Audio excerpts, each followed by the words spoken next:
పరిశుద్ధ బలలో మనం పాలు పొంద నిమిత్తమై దేవుడు మనకిచ్చినటువంటి అద్భుతమైనటువంటి లేఖన భాగం చాలా స్పష్టంగా మనతో మాట్లాడుతున్నాడు దేవుడు. మనము ఆశీర్వదింపబడినటువంటి ఆ పాత్ర మనం త్రాగటం తినటం అన్నటువంటిది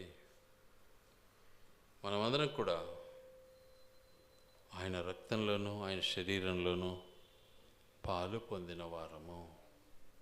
అవి తీసుకుంటూ ఈ రోజుల్లో చాలా భయంకరమైనటువంటి పరిస్థితులకు లోనైపోతున్నారు ప్రజలు.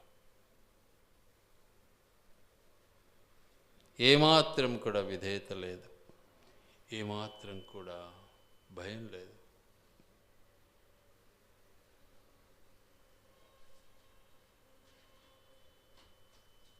కనుక దేవుని యొక్క వాగ్దానము, దేవుని యొక్క చిత్తం చాలా స్పష్టంగా మాట్లాడుతుంది. ఆయన రక్తంలో పాలు పుచ్చుకోవటమే కదా, ఆయన శరీరంలో పాలు పుచ్చుకోవటమే కదా. ఇది మర్చిపోతున్నారు ప్రజలు. ఏదో రొట్టె రసం తీసుకుంటే సరిపోతుంది, రోగం బాగవుతుంది అనుకుంటున్నారు. అందులో ఎలా సమాధానం ఉంటుంది? అందుకే నేను ఎన్నోసార్లు చెప్తూనే ఉంటా, బాప్తిజం తీసుకునేంత మాత్రం కుదరదు, దాన్ని అవలంబించాలి. అప్పుడే పరిశుద్ధత నీకు, లేకపోతే పరిశుద్ధత ఉండదు. గనుక దేవుని యొక్క వాక్యం సెలవిస్తున్న మాట ఏంటంటే చాలా స్పష్టంగా మాట్లాడుతున్నాడు. మత్తయి సువార్త 26వ అధ్యాయం 28వ వచనం జ్ఞాపం చేసుకుందాం. ఇది నా రక్తము, ఇది నా రక్తము అనగా పాపక్షమాపణ నిమిత్తము అనేకుల కొరకు చిందింపబడుచున్న నిబంధన రక్తం. నిబంధన వాగ్దానం చేశాడు, ప్రామిస్ చేశాడు దేవుడు మనతో. నా బిడ్డలు నేను కాపాడుకోవాలి, కాబట్టి తప్పకుండా మాటను నిలవబెట్టుకునేవాడు మన దేవుడు. ప్రాణం ఇచ్చైనా నిలబెట్టుకుంటాడు. కానీ ఆయన నమ్మిన మనము ఎన్నిసార్లు మాటలు బొంకుతూ ఉంటాము, ఎన్నిసార్లు మాటలు జారిపోతూ ఉంటాము, ఎన్నిసార్లు అబద్ధ సాక్ష్యం పలుకుతూ ఉంటాము. ఒకసారి ఆలోచించండి.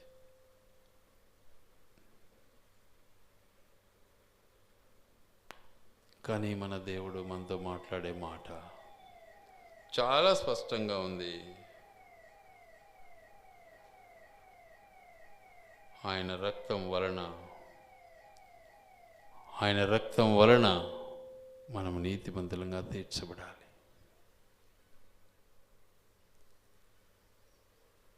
లేకపోతే మనము ఆయన ఉగ్రతకు పాత్రలమైపోతాం, ఆయన ఉగ్రతకు నశించిపోతాం. కానీ ఆయన తన ఉగ్రత నుండి, రాబోయే ఉగ్రత నుండి మనల్ని కాపాడాలని తన ఆశయం. అందుకే తన ప్రాణం ఇవ్వటానికి వెనకంచి వేయలే. అంతటి గొప్ప మహానుభావుడు. గనుక తన యొక్క రక్త శరీరాలలో పాలు పొందనినటువంటి మనము ఆయన శరీరమని వివేచింపక తినకూడదు, వివేచించి తినాలి. ఆయన శరీరమని వివేచింపక, ఆయన రక్తమని వివేచింపక త్రాగకూడదు, వివేచించి ఈ నా రక్తము, నా యేసు ప్రభు రక్తంతో ఏం కావాలి? సమరూపం కావాలి, సమానత్వం కావాలి. అట్టి అర్హత దేవుడు మనకి ఇవ్వడానికి ఇష్టపడ్డాడు. వాటిని మన జీవితంలో నెమరేసుకోవాలి, వాటిని బట్టి మనం నడుచుకోవాలి, వాటి ప్రకారము మన జీవితాలను మనము చవి చూసుకోవాలి. ఎలా ఉన్నాం మనము నిజంగా పాత్రలో చేస్తున్నామా? మనం నిజంగా యేసుక్రీస్తు ప్రభుల వారి యొక్క శరీరాన్ని తింటూ ఉన్నామా? మనం ఆయన రక్తాన్ని త్రాగుతూ ఉన్నామా? ఆయన విశ్వాస్యత, ఆయన మహదైశ్వర్యము, ఆయన ఆశీర్వాదము మన పట్ల ఇవ్వాలని ఇష్టపడుతూ ఉన్నాడు. కనుకనే ఏమంటాడు? మిమ్మల్ని మీరు పరీక్షించుకోండి. మిమ్మల్ని మీరే పరీక్షించుకోండి. ఎక్కడ, ఏ సమయంలో, ఏ సందర్భంలో దేవుని నామాన్ని వ్యర్థపరిచావు ఒకసారి ఆలోచించు. వ్యర్థపరచబడుతున్నటువంటి మన యొక్క జీవితం వ్యర్థానుసారమైనటువంటి ఫలితం వ్యర్థమైనదే, నిత్య నరకమే. కనుక మనం నరకానికి వెళ్ళకుండానట్లు యేసుక్రీస్తు ప్రభుల వారు ఏం చేశాడు? నరకానికి వెళ్ళే వారి నిమిత్తమై తన ప్రాణాన్ని ఇచ్చేస్తాడు. గనుక అట్టి ఆధిక్యతను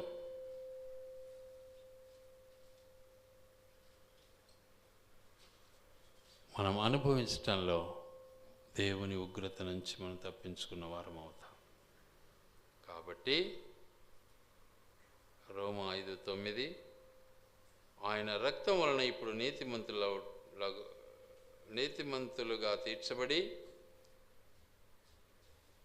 మరి నిశ్చయముగా ఆయన ద్వారా ఉగ్రత నుండి రక్షింపబడాలి. మనమంతా కూడా రక్షణ పొందాలి. మొన్న జరిగిన సంఘటన అమెరికా లాస్ ఏంజల్లో కోటీశ్వర్లంతా, హీరోలు, హీరోయిన్లు, తర్వాత సెలెక్టెడ్ పర్సన్స్ అందరూ కూడా ఏం చేశారు? అక్కడ నివాసం ఏర్పాటు చేసుకున్నారు. మరి అక్కడి మనుషులను కొంతవరకు వాళ్ళు ఉంచుకున్నారు, కొంతవరకు పాపం వదిలిపెట్టి వెళ్ళిపోయారు. కానీ ప్రభువును గుర్తించలేకపోయారు.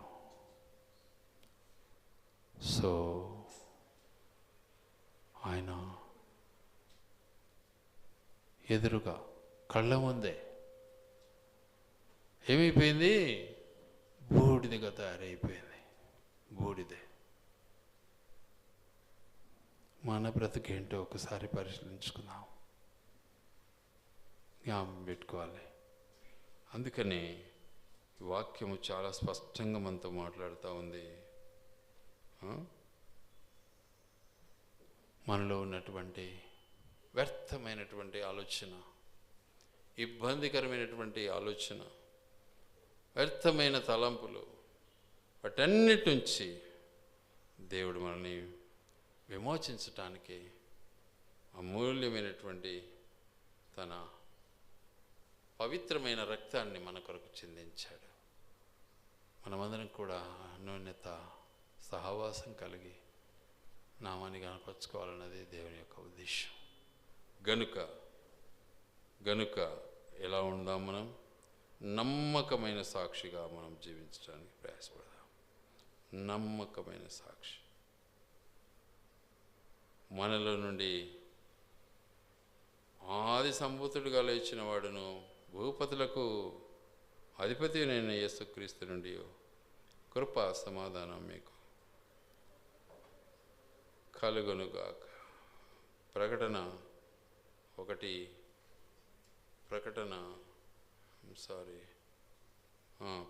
1:5-6 వచనాల్లో మనం ఈ మాటలు చూడగలం.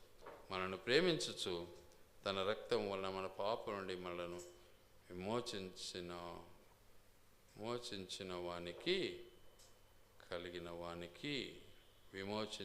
వానికి విడుదల పొందిన వానికి మహిమయు ప్రభావమును యుగ యుగములు కలుగునుగాక.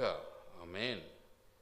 ఆయన మనలను తన తండ్రి యగు దేవునికి ఒక రాజ్యముగాను యాజకులుగాను చేసి ఉన్నాడు. ప్రతి విశ్వాసి కూడా ఈరోజు సేవకుని దెబ్బలు పడతారు. చూసుకోండి, కావాలంటే మ్యాక్సిమం 99% సేవకుని దెబ్బలు పడతారు. ఆ విశ్వాసి ఈయన ద్వారానే మారుమనసు పొంది బాప్తిసం పొందింటాడు. కానీ ఏం ప్రయోజనం? నిష్ప్రయోజనం. అలాగే మన జీవితాలను మనం సరి చేసుకుందాం. ఆయన యొక్క శరీర రక్తాల్లో మనం పాలు పొందాలి. మన కొరకు గాయపరచబడినటువంటి శరీరం అది, మన కొరకు చిందింపబడినటువంటి పవిత్రమైన రక్తం అది. అట్టి ఆధిక్యతను దేవుడు మనకి ఇచ్చాడు కనుక మనము నిజంగా ఎలా ఉండాలి? తన యొక్క ఉద్దేశం ఏంటిది అంటే ఆయనలో మనము కొనసాగాలి. ఆయనలో ఏంటి? ఆయన ఎలాంటి వాడు? ఆయన దీనుడును, ఇంకా ఎలాంటి వాడు? సాత్వికుడును, దీన మనసు కలిగిన వాడు. మరి ఆయనను మనం ఒప్పుకున్నట్లయితే మనం ఎలా ఉండాలి? దీనులంగా ఉండాలి. మనలో దీనత్వం లేదు.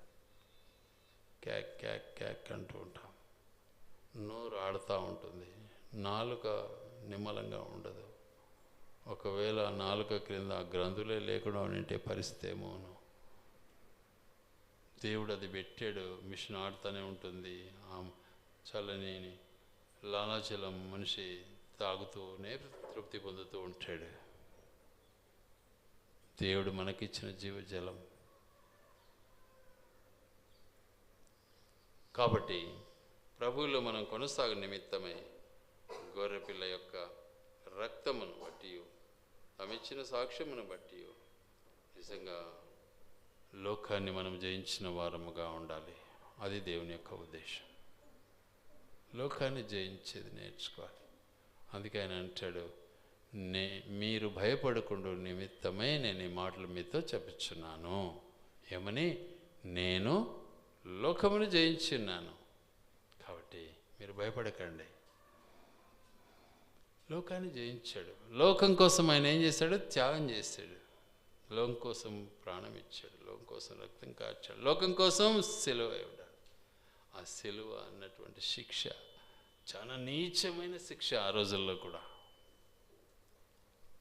అది అలాంటి శిక్ష ఏ కొందరికో పడేదట. మళ్ళీ తన దేశవాసులకు వేరట, ఇతర దేశస్తులకు వేస్తారట.